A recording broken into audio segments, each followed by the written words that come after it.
بسم الله الرحمن الرحيم إن الحمد لله نحمده ونستعينه ونستغفره ونعوذ بالله من شرور أنفسنا ومن سيئات أعمالنا من يهده الله فلا مضل له ومن يضلله فلا هادي له ونشهد أن لا إله إلا الله وحده لا شريك له ونشهد أن محمدا عبده ورسوله أما بعد السلام عليكم ورحمة الله وبركاته Rasululloh sallallohu alayhi vasallamning siyratlarini o'rganishlikdagi navbatdagi darsimizni boshlaymiz. Payg'ambarimiz sallallohu alayhi vasallam 40 yoshga yetganida u zot sallallohu alayhi vasallam yolg'izlikni xohlaydigan bo'lib qoldilar. Vahiy kelishidan avval bir necha yildan boshlab bir necha yil avval Payg'ambarimiz sallallohu alayhi vasallam Ramazon oyida Hiro g'origa, mana Jabalun Nurda joylashgan Hiro g'origa chiqib ketishlikni odat qilib oldilar. 10 kunmidi, 15 kunmidi har xil o'tiradilar, lekin vahiy tushgan yilda Payg'ambar sollallohu alayhi vasallam bir oy to'liq Ramazonni Hiro g'orida o'tkazdilar. Hiro g'ori mana Nur tog'ida baland joyda joylashgan, katta bo'lmagan, bir yoki ikkita odam sig'adigan kichkina bir g'or edi. Bu g'orga kirgan kishi Ka'batullohni ko'rib turishiga mumkin edi. Payg'ambarimiz u joyda o'tirib, yolg'iz qolib ibodat qilardilar. Payg'ambarimiz sollallohu alayhi vasallam payg'ambar bo'lishiga yaqin qolgan kunlarda ko'chada yurib yoki tog'da yurib borar ekanlar, "Assalomu alayka ya Rasululloh" degan ovozni eshitadilar. To'xtab atrofiga qarasa hech kimni ko'rmasdilar. Keyinchalik vahiy nozil bo'lganidan keyin payg'ambarimiz sollallohu alayhi vasallam Jibril alayhisalomdan, "Ey Jibril, men mana shu vahiy kelishidan oldin shunday "Assalomu alayka ya Rasululloh" deyotgan ovozni eshitar edim. Kimning ovozi edi deb so'raganlar. Shunda Jibril aytadi, "Bu toshlar va daraxtlar sizga salom berardi ya Rasululloh" dedi. Payg'ambarlikning yana alomatlaridan Rasululloh sollallohu alayhi vasallamga vahiy kelishidan 6 oydan boshlab, 6 oy avval kechqurun ko'rgan tushlari o'ngida ayni ko'rgandek sodir bo'ladigan bo'ldi. Ru'ya soliha, to'g'ri, soliha tushlar. Oysha roziyallohu anha aytadilar, nubuvatning alomatlaridan biri bu solih tushlar. Kechqurun nimani ko'rsa payg'ambarimiz kunduzi xuddi shu narsa ayni takrorlanardi. Payg'ambar sollallohu alayhi vasallamdan sahih hadisda keltiriladi, solih ro'yo nubuvatning 36 dan bir qismi. Hozirgi kunda shunday bir solih odamlar bor bo'lsa, mana shu tushida bo'lgandagi ko'rgan narsasini kunduzida sodir bo'layotganini ko'rishligi shu odamni solih kishi ekaniga bir dalolat. Payg'ambarlik qolmagan hozir. Payg'ambarimiz sollallohu alayhi vasallamga vahiy kelishligi. Mana ozgina bir darsdan tashqariga chiqish bo'lsa ham, faraz qiling, mana qancha kasallar bor, qancha dardlar bor, davosi topilmagan. Qancha hayotda bir mushkulalar bor, yechimini topa olmayotgan. Faraz qilaylik, bir boshqa sayyoradan bir odamlar kelsa-yu, aqlli mavjudotlar, shulardan ana shu kasallarimizni davolaydigan dori bo'lsa, bizni mushkullarimizni oson qiladigan bir texnologiyalari bo'lsa, ular bilan tanishgan kunimizdan boshlab hayotimiz faqat yengillikka qarab yursa, ular bilan tanishgan kunimiz qanday katta bayram qilib nishonlanadi. Ya'ni shular kelgandan keyin falon kasallarga davo topildi. Mana mushkulalarimiz hal bo'ldi. Endi payg'ambarimiz sollallohu alayhi vasallamga vahiy kelishligi insoniyat jahannam chuquriga qarab ketib borayotganida, zalolatga botib ketayotganida payg'ambar sollallohu alayhi vasallamga vahiy kelishligi bu hech qaysi dunyodagi bayram bilan, xursandchiligi bilan taqqoslab bo'lmaydigan xursandchilik. Chunki Alloh saqlasin, tasavvur qilinglar, agar payg'ambarimiz sollallohu alayhi vasallamni payg'ambar qilib yubormaganida bizning holimiz nima bo'lar edi? Agar Alloh taolo payg'ambar sollallohu alayhi vasallamga shariat islomiyani berib, o'zini rozi qiladigan yo'lni ko'rsatmaganida holimiz nima bo'lar edi? Har bitta odamga ilhomni berib turib, meni rozi qiladigan yo'lni o'zing top deb tashab qo'ysa, nimalarni qilmas edik? Biz ustimizda shariatda borligi, payg'ambar sollallohu alayhi vasallamga kelganligi, Alloh taolo aytganidek, "Va ma arsalnaka illa rahmatan lil alamin." Ey Muhammad alayhisalom, biz sizni butun olamlarga rahmat qilib yubordik. Rasulullohning payg'ambar bo'lishligi butun insoniyatga Alloh taoloning rahmati, rahmi kelganligidan bo'ldi. Agar o'zimizni holimizga tashab qo'yganda nima bo'lardi ahvolimiz? Eng rojih rivoyatlarga ko'ra, Fil yilning 40-sida Ramazonning 27-kechasida payg'ambarimiz sollallohu alayhi vasallam Hiro g'orida o'tirar ekanlar. Alloh taolo tomonidan insoniyatga, butun bashariyatga rahmat bo'lib, oxirgi shariatni, islomni olib Jibril alayhisalom keldi. Hech kim yo'q joyni tanlab payg'ambar sollallohu alayhi vasallam yolg'iz o'tirardilar. Yolg'izlikni xohlab qo'yganlar. Ana shu Hiro g'orida o'tirar ekanlar, to'satdan payg'ambar sollallohu alayhi vasallam oldida bir kishi paydo bo'ldi. Oppoq kiyingan, to'satdan payg'ambar sollallohu alayhi vasallam ko'rib cho'chib ketdilar. So'ngra oppoq kiyim kiygan kishi payg'ambar sollallohu alayhi vasallam oldiga kirib keldi. Nabiy sollallohu alayhi vasallam aytadilar: "Men g'orda o'tirar ekanman, to'satdan oppoq kiyim kiygan va qo'lida ichiga kitob solingan debojdan bir idishni ushlagan kishi keldi. Debojmi ipakli turlardan bittasi. Meni cho'chitib yubordi. Meni oldimga kelib, kitobni uzatdi va ey Muhammad, o'qing dedi. Nabiy sollallohu alayhi vasallam ma ana biqori. Men o'qishni bilmayman deb javob berdilar. Birodarlar, payg'ambar sollallohu alayhi vasallam savodsiz bo'lganlar. O'qishni ham, yozishni ham bilmaganlar. Agar payg'ambarimiz sollallohu alayhi vasallam o'qimishli odam bo'lganlarida albatta dinimizga adovati bor kishilar aytishardiki, Muhammad o'zi yozib olgan bu Qur'onni deshardi. Payg'ambarimiz sollallohu alayhi vasallam vafot qilgunlaricha ham o'qishni ham, yozishni ham, she'r aytishni ham bilmaganlar. Va ma allamnahu ash-shi'ra va ma yanbaghi lahu in huwa illa zikrun va Qur'anun mubin. Payg'ambar alayhisalom she'r aytishligi lozim bo'lmagan. Payg'ambar sollallohu alayhi vasallam men o'qishni bilmayman deb javob berdilar. Shunda haligi kishi shunday keldida payg'ambar sollallohu alayhi vasallam o'ziga tortib, quchoqlab, mahkam siqib qo'yib yubordi. Payg'ambar sollallohu alayhi vasallam aytdilar: "Men dedi jonimga mashaqqat yetdi." Ya'ni ikkinchi marta: "Ey Muhammad, o'qing" dedi.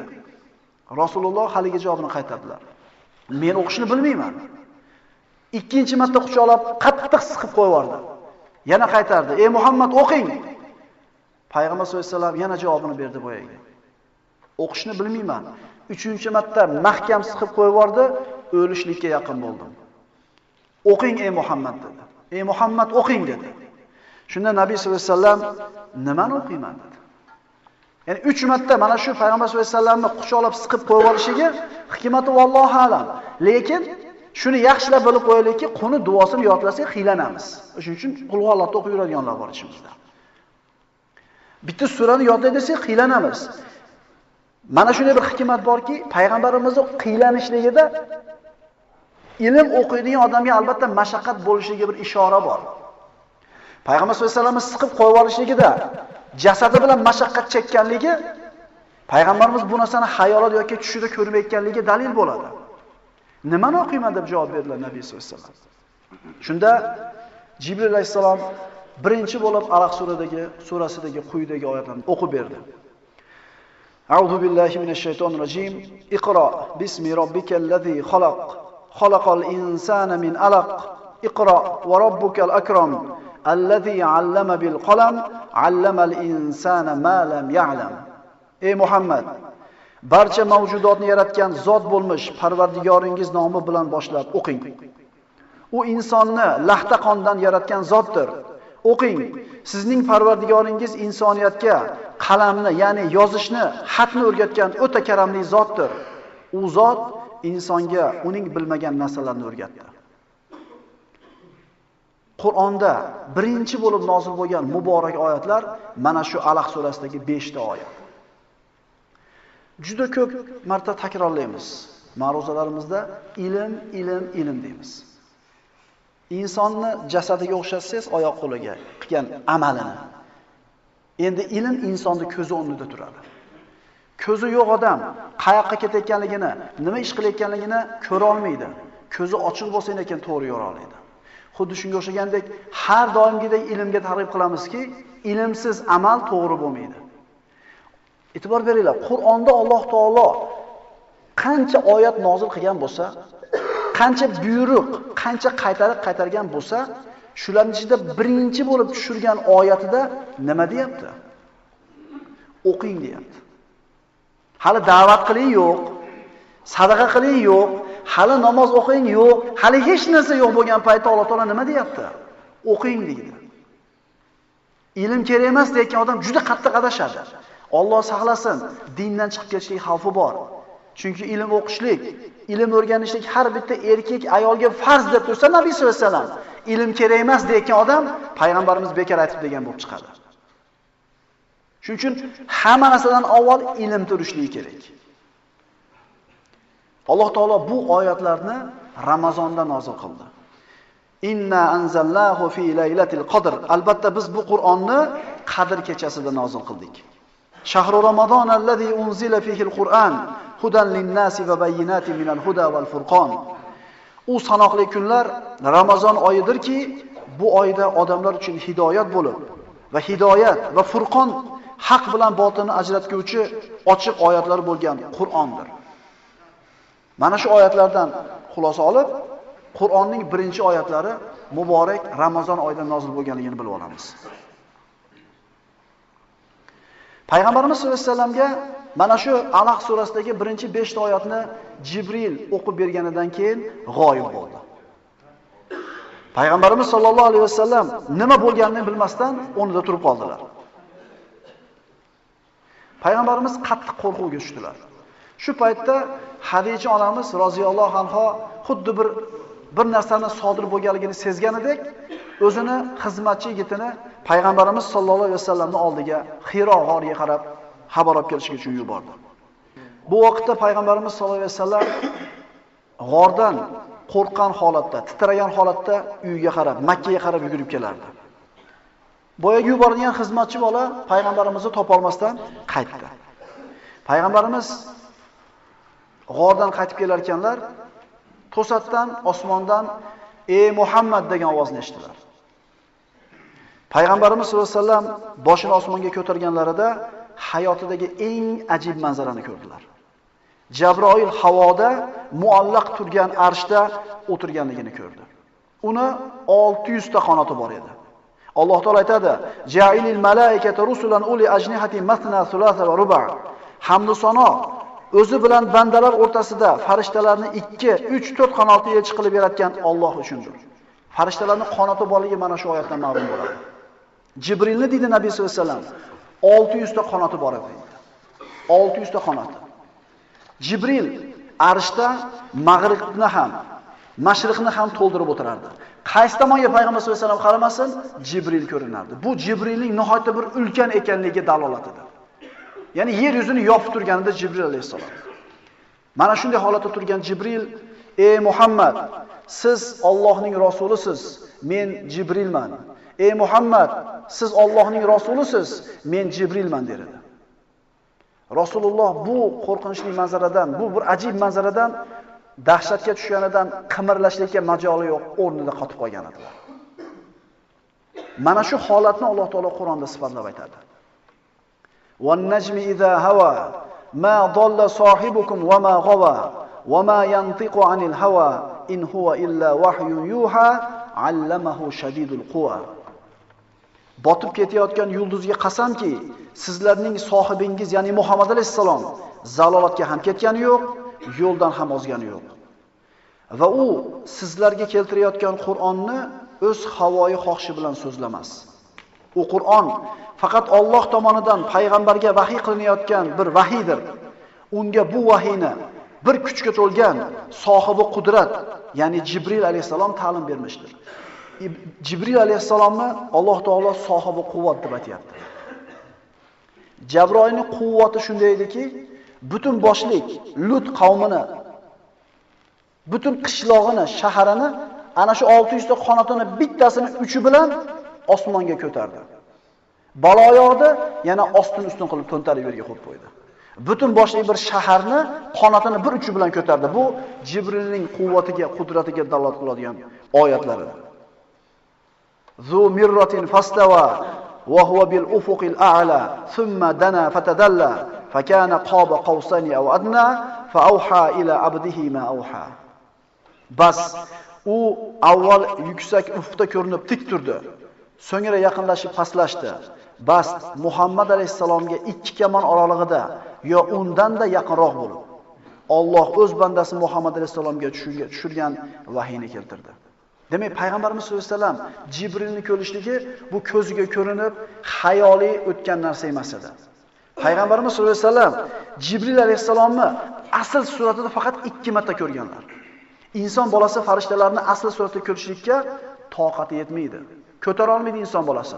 Xususan Jibril alayhisalom farishtalarning eng buyugi, ularning boshlig'i, vahiy olib kelishlikka yakka bo'lgan farishta. Birinchi marta payg'ambarimiz sollallohu alayhi vasallam Jibrilni vahiy olib kelganida ko'rdi. Ikkinchi marta Sidratul Muntaho, Isro va Miroj voqeasida Sidratul Muntaho oldida ko'rdi. Ma katabal fuadu ma ra'a fa afatumarunahu ala ma yara va laqad ra'ahu nazlatan ukhra 'inda Sidratil Muntaha. Payg'ambarning ko'ngli ko'rgan narsasini inkor etmadi. Ya'ni Jibril farishtalar suratini ko'rib, payg'ambarning ko'ngli ham qanotlandi va uning Alloh taolo tomonidan farishta ekanligiga iymon keltirdi. Endi sizlar ey mushriklar, payg'ambar ko'rib turgan narsasi ustida u bilan tortishurmisizlar? Qasamki Muhammad alayhisalom Jabroil farishtani o'zining asli suratida ikkinchi bor jannat chetidagi Nilufar oldida ko'rdi. Faqat 2 marta payg'ambarimiz sollallohu alayhi vasallam Jibrilni o'zini asl suratida ko'rganlar. Boshqa vaqt bir inson ko'rinishida yoki bir boshqa bir ko'rinishlarda Jibril alayhisalom kelardi. Jibril mana shunday bir ko'rinishdan g'oyib bo'lganidan keyin payg'ambarimiz sollallohu alayhi vasallam shoshganlaricha uyiga qarab bordilar. Hadicha roziyallohu anha payg'ambarimiz sollallohu alayhi vasallamni ko'rib bir narsani sodir bo'lganligini sezdida, titrab qaltirab turgan payg'ambarimiz ularga meni o'rab qo'yinglar. Zammilu meni o'rab qo'yinglar dedi. Hadicha onamiz payg'ambar sollallohu alayhi vasallamni o'rab qo'ydilar. Rasulullohdan boyga qo'rquv titroq ketganidan keyin Hadicha onamiz bo'lib o'tgan ishni so'radi. Payg'ambarimiz sollallohu alayhi vasallam bo'lib o'tgan ishni aytib turib, o'zimni nafsimdan qo'rqib ketdim dedi. Ya'ni bir yomonlik yetishidan qo'rqib ketdim dedi. Hadicha onamiz ehtimol jinlar sizga bir yomonlik yetkazishdan qo'rqandirsiz dedi. Payg'ambarimiz ha deb javob berdilar. Shunda mana mu'mina, soliha bo'lgan, eriga vafodor bo'lgan, erining fazilatini biladigan ayolning javobi: yo'q. Allohga qasamki, sizga hargiz yomonlik yetmaydi. Chunki siz qarindoshlikni o'rniga qo'yasiz. Doimo rost gapirasiz. Zaiflarga yordam berasiz. Mehmonlarni ikrom qilasiz. Muhtojlarga ko'mak ko'rsatasiz. Ya'ni bunday go'zal axloq egasi bo'lgan kishini Alloh tashlab qo'ymaydi demoqchi. Payg'ambar sollallohu alayhi vasallamni ko'nglini, qalbini ko'tarib unga taskin berdi.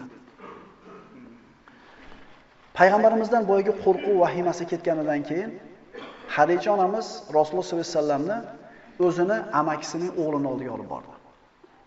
Amakisining o'g'li Varaqa ibn Nawfal Nasroniy dinidagi ikki ko'zi ojiz bo'lgan qari bir oqsoqol edi. Nasroniy dinini bilar edi, Injildan xabardor edi. Varaqani oldiga olib kelib, payg'ambar sollallohu alayhi vasallamni uchrashtirdi. Varaqa payg'ambarimizdan bo'lib o'tgan ishni eshitdi, ta'jubga tushdi. Aytilgan hamma alomatlarni ko'rib turib, Allohga qasam, sizga Musoga kelgan nomusul akbar farishtasi keldi. Siz oxir zamon ummatining payg'ambari bo'libsiz dedi. Nomusul akbar Musoga kelgan dedi. O'zi nasroniy bo'lishi bilan Musoga kelgan dedi. Nimaga Isoga demadi? Chunki aqidatu taslisda nasroniylar Xudoni 3 ta deyshadi. Endi ba'zilarning e'tiqodida Iso Xudo emas, lekin payg'ambar ham emas. Iloh bilan nubuvvat o'rtasidagi martaba deyshadi. To'liq shirk emas, lekin to'liq tavhid emas. O'shuning uchun aytayaptiki, bu Musoga kelgan nomusul akbar siz oldingizga keldi. Siz payg'ambar bo'libsiz.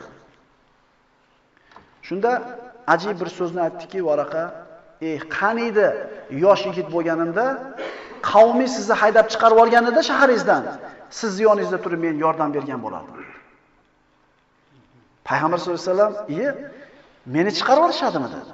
Ya'ni savolning ma'nosi, men ularning ichidagi eng sharafligi bo'lsam, karima axloqligi bo'lsam, nima uchun chiqarib oladi? Varaqa aytdiki, payg'ambarlarni manhajini payg'ambarimizga birinchi kundan tushuntirib qo'yibdi Varaqa ibn Nawfal. Siz olib kelgan narsani, olib kelgan har bitta odamga adovat qilingan, dushmanlik qilingan, aziyat berilgan dedi. Qaniydi sizni qavmingiz yurtingizdan haydab chiqarganida yosh yigit bo'lsam, sizga bir qattiq yordam berardim dedi. Rasululloh sollallohu alayhi vasallam mana shu oyatlar bilan nabiy bo'ldi dedi ulamolar. Chunki nabiy bilan rasulning farqi bor. Mana shu Alloh tomonidan vahiy olishligi bilan nabiy bo'ldi, endi Muddassir surasi bilan rasul bo'ldi. Iqro bilan payg'ambarligi ma'lum bo'ldi. Endi Ya ayyuhal Muddassir surasi nozil bo'lganidan keyin da'vat qilishga buyurildi, demak rasul bo'ldi ulamolar. Shu voqeadan keyin hech narsa bo'lmay qo'ydi. Vahiy to'xtab qoldi. Vahiy to'xtab qoldi. Ulamolar bu vaqtni fatratul vahiy, ya'ni vahiyni to'xtab turgan vaqti deb aytishadi. Ba'zi rivoyatlarda 3 yil deyilgan, lekin eng rojih rivoyat 6 oygacha vahiy to'xtab qoldi. Hikmati nima edi buni? Payg'ambarimiz sollallohu alayhi vasallam sharaf uchun jonini fido qiladigan qavm ichida ulg'aygandilar. Mana o'tgan darsimizda aytdik, bitta toshni o'rniga qo'yib qo'yish uchun bir-birini qirib olishlikka tayyor. Chunki mana shu ishda sharaf bormi, har qanday qurbonchilikka ular rozi bo'lishadi. Endi ana shu sharafni yaxshi ko'rgan qavmda ulg'aygan payg'ambarimiz ham sharafni yaxshi ko'radilar. Endi oxir zamon payg'ambari bo'lishlik degan sharaf kelib to'xtab qoldi. Ana shu to'xtab qolishligidan payg'ambar sollallohu alayhi vasallamni qalbi taskin topsin, qo'rquv ketsin, o'ziga kelsin hamda vahiyning kelishligiga endi mushtoq bo'lsin. Tushunali bo'ldi? Payg'ambarimiz endi o'zi chanqab, o'zi vahiyga tashna bo'lib, bir necha marta Hiro g'origa chiqqanlar. Sahroga chiqib osmonga qaradilar, Jibril kelib qolishligidan umid qilib. Mana aytdik, sharafni yaxshi ko'rgan qavmdan edi payg'ambarimiz sollallohu alayhi vasallam. Ya'ni shunday sharaf kelib, kelmay qo'ydi-ya, nohaqki ketib qoldi bizdan bu sharafni payg'ambarimiz hatto o'zini tog'ning ustidan tashlab olishga ham tayyor bo'lardi ba'zida.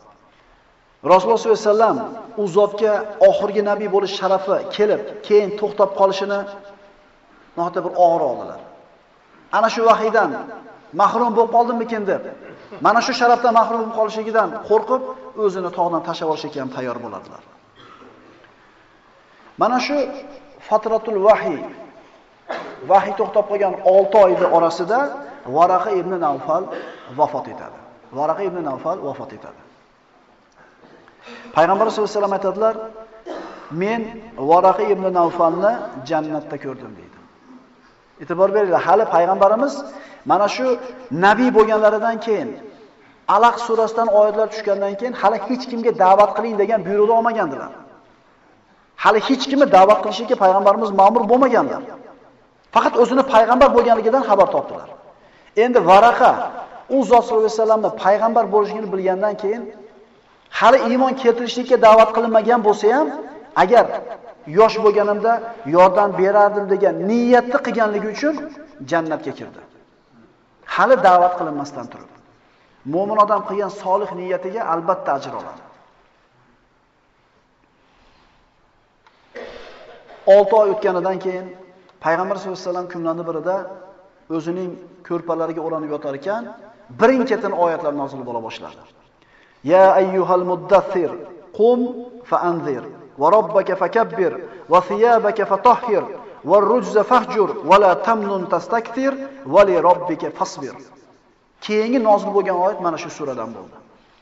Ey liboslarga burkanib olgan zot, turingda insonlarni oxirat azobidan ogohlantiring.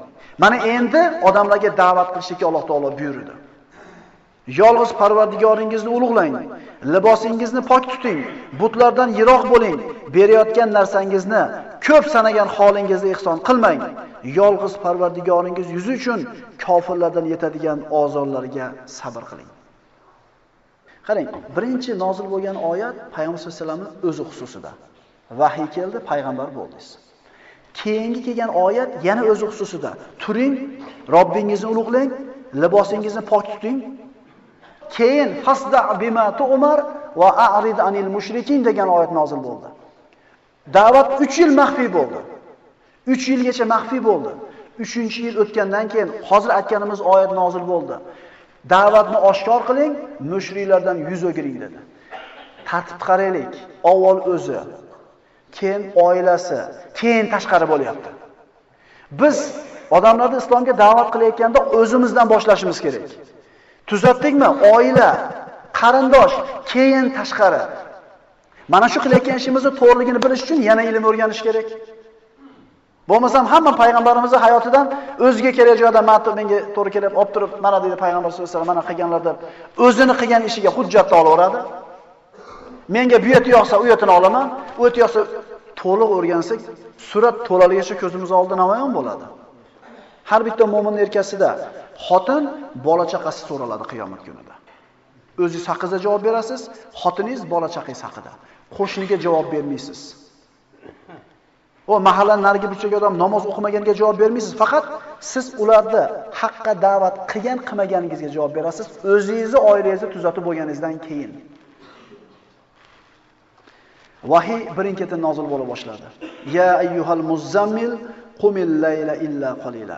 Ey kiyimlarga o'ralib olgan zot, kechasi bedor bo'lib namozda turing. Mana shu oyat qumil layla degan oyat bilan to'xtagan, illa qalila keyin nozil bo'lgan. Payg'ambar sollallohu alayhi vasallam sahobalar yarim yilgacha kechasi uxlamasdan namoz o'qishgan. Illa qalila qismi keyin nozil bo'lgan. Oyatlar nozil bo'la boshladi birin-ketin. Wadduha wal-layli idza saja ma wadda'aka robbuka wa ma qala. Payg'ambar sollallohu alayhi vasallam vahiy kelib to'xtab qolganida, nahotki Alloh meni tashlab qo'ydi, nahotki Alloh taolo meni esdan chiqarib qo'ydi degan g'amga botganida Alloh taolo javob berib aytdi. Zuhoga qasam, o'z zulmati bilan chor atrofni qoplab olgan kechaga qasamki, ey Muhammad, Parvardigoringiz sizni tark etgani ham yo'q, yomon ko'rib qolgani ham yo'q. Yana shu 6 oy Alloh taolo tashab qo'ydi. Payg'ambarimiz o'ziga kelib olsin, vahiyga o'zi chanqoq bo'lib tashlab bo'lsin. Yana nima xulosa olamiz? Alloh taoloning zot payg'ambar bo'ldingiz deb tashab qo'yapti, o'ziga kelib olsin. Tashna bo'lsin deyapti. Keyin beryapti. Bizda qana bo'lyapti? Xolamasa ham gapiraveryapmizmi? Eshitib kelmasa ham gapiraveryapmizmi? Bo'g'ib yurib gapiryapmizmi? Ushab turib olib ham gapiryapmizmi? To'g'ri emas ekan bu, demak. Odam o'zi unga haqni ko'rsatilib tushuntirilgandan keyin bir muhlat qo'yib qo'yish kerak ekan o'zining holiga. Haqqiga duo qilinar ekan. Unaqa la ikroha fid din, dinda majbur qilishlik bo'lmas ekan. O'zini ixtiyori bilan, xohishi bilan, o ruhi bilan, nafsi bilan chiqishlik kerak bir narsaga. Uni majbur qilib bo'lmas ekan. Rasululloh sollallohu alayhi vasallam mana shu oyatlar bilan insonlarga dinni yetkazishligini mas'uliyati u kishiga yuklatildi.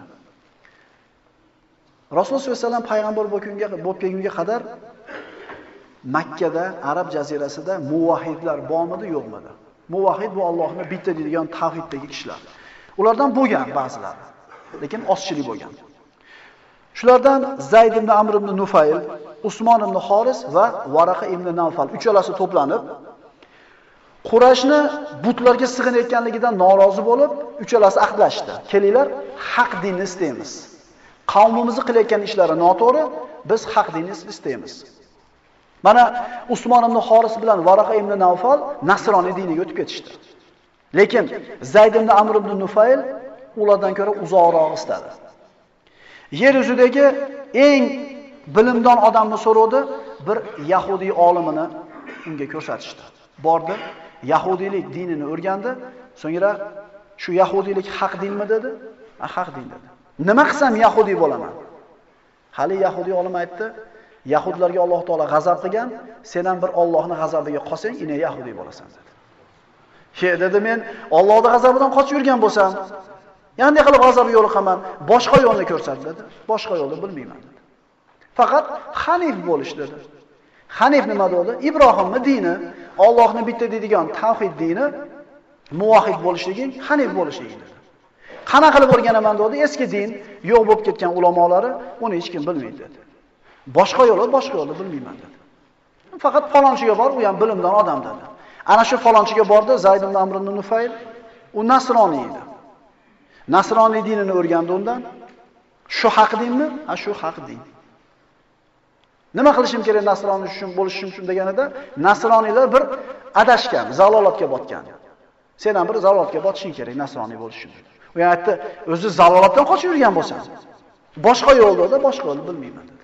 Magar hanif bo'lish. Hanif nima? Ha, Ibrohimning dini. Ibrohim dini qanday o'rganaman? Ha, uni ulamolar yo'qib ketgan. Boshqa yo'l yo'q. Zayd ibn Amr ibn Nufayl Makka ga qaytib kelar ekan, osmonga qarab Parvardigor hamma Ibrohimni Hanif dinini to'g'ri din deyapti.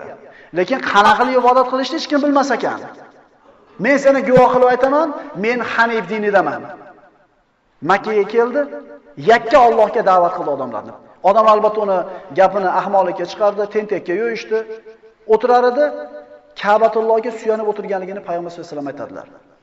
Zayd ibn Amr ibn Nufaylni Ka'baga suyanib o'tirganini ko'rdim dedilar Nabiy sollallohu alayhi vasallam. Payg'ambar bo'lmaslaridan burun. Odamlar Ka'bani tavof qilar ekan talbiya aytishardi. Labbayk Allohumma labbayk, labbayk la sharika laka labbayk, innal hamda wan ni'mata laka wal mulk la sharika lak. Mana shu joygacha tavhid talbiyasi, Allohning yakkaligini isbotlaydigan talbiya. Mushriklar qo'shib qo'yishar edi. Illa sharikan huvalak tamlikuhu va ma malak. Shirkni isbot qilib qo'yishar edi. Odamlar ana shu tavhid talbiyasigacha aytgan paytda shart turardi-da, dedi Nabiy sollallohu alayhi vasallam. Bo'ldi, to'xtatinglar, bas. U yog'ini aytmaylar desa, uni gapiga xulosa olishmasda, illa sharikan huvalak tamlikuhu va ma malak. Shirkni isbot qilishadi. Uni gapini hech kim olmas edi. Qavmini da'vat qilib aytardiki, Zayd ibn Amr ibn Nufayl, Alloh yaratgan jonivorlarni Allohdan boshqalarga atab so'yasizlarmi? Lekin uning gapini hech kim olmas edi. Payg'ambarimiz payg'ambar bo'lishidan 5 yil avval bu kishi vafot etib ketgan. Payg'ambar sollallohu alayhi vasallam u kishini jannatda kiyimlarini so'dirab yurganligini ko'rganligini aytadilar. Ya'ni ular hech kim da'vat qilmagan, payg'ambar bo'lmagan, sog'lom fitrati bilan, aqli bilan haqni topgan ular. Qurayshlar biri qizlarini tiriklayin ko'mgan olib chiqib ketayotgan bo'lsa, shunday odati bor ularda, ahmoqona, johilona. Tiriklayin qizini ko'mgan olib chiqib ketayotganini ko'rgan Zayd ibn Amr ibn Nufayl, "Ey falonchi, agar xohlasang qizingni menga ber, men o'zimni qaramog'imga olaman" derdi. Bu ishni ma'siyatligini Alloh taolo bir ilhom qilganida aqli bilan topgan edi buni. Qizini berardi, boqib katta qilib, yoshiga yetgan, bu kichkinagina o'limga hukm qilingan qizcha balog'at yetganida otasini topib turib, "Agar xohlasang qaytarib beraman qizingni" derdi. Agar olsa qaytarib berardi, bo'lmasa yana o'zi tarbiya qilardi. Zayd ibn Amr ibn Nufayl payg'ambar sollallohu alayhi vasallam aytadilar, uni jannatda kiyimlarini so'dirab yurganligini ko'rdim deydi. Demak, payg'ambarimiz sollallohu alayhi vasallam payg'ambar bo'lib kelgunga qadar ham Quraysh orasida Allohning yakkanligiga da'vat qiladigan odamlar bor edi. Bular juda ozchilik va ularning ta'siri yo'q edi. Aqulu qawli hada va astaghfirulloh li va lakum. Assalomu alaykum va rahmatullohi va barakatuh.